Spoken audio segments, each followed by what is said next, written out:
Reverencia por la palabra de Dios. Segunda de Crónicas 34, 14, 21. El reino de Judá había perdido su reverencia por la palabra de Dios. Durante los reinados de Manases y de Amón, la idolatría había desplazado la adoración a Dios, lo mismo que habría debido ser parte de la vida diaria del pueblo de Dios. Prácticamente había desaparecido.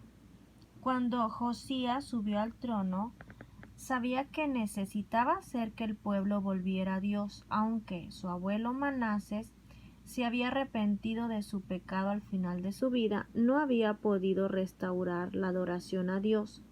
Amón, el hijo de Manases, había continuado en la idolatría introducida en el pueblo por su padre. Tal vez usted sea el primer miembro de su familia que ha llegado a ser cristiano. Para usted, Josías puede ser un héroe de la fe en su decisión de buscar a Dios.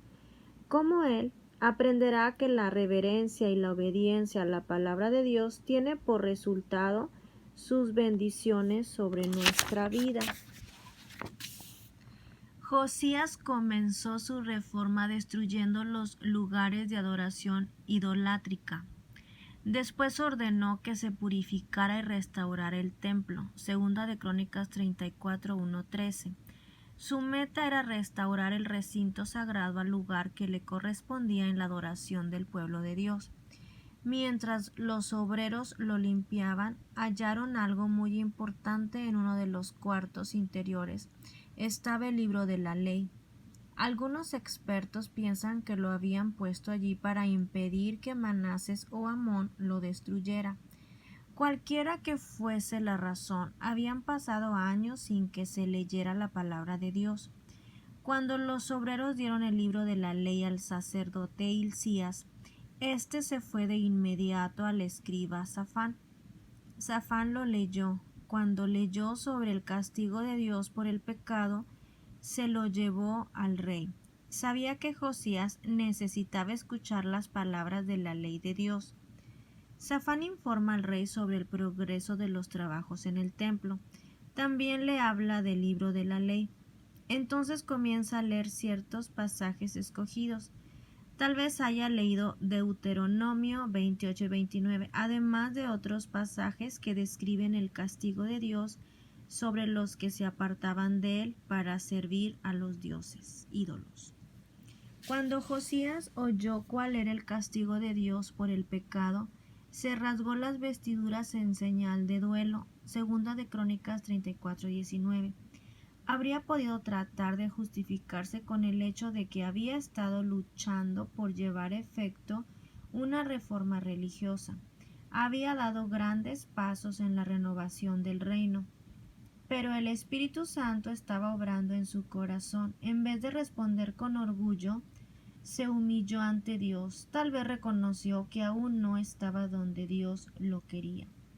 El rey Josías ordenó a Hilcías y a Safán que consultaran a Dios respecto a lo que acababa de oír. Reconoció que la ira de Dios se había derramado sobre ellos porque sus padres no habían guardado la palabra de Jehová para hacer conforme a todo lo que estaba escrito en aquel libro. Es triste pensar que todo un pueblo había perdido su reverencia por la palabra de Dios, pero es igualmente lamentable que un creyente pierda su reverencia por ella. Tal vez haya permitido que el pecado se introdujera en su vida, y sabe por tanto que la palabra lo convencerá de ello. Quizás se haya uncido a los cuidados de este mundo, y por eso no dedique a la lectura de la palabra. La palabra de Dios es tan importante como el alimento. Así como necesitamos el alimento para fortalecernos y nutrirnos, nos es indispensable la palabra de Dios como alimento y fortaleza espiritual. La palabra de Dios es la norma de la vida. Si usted no la conoce ni la obedece, no le será posible agradar a Dios.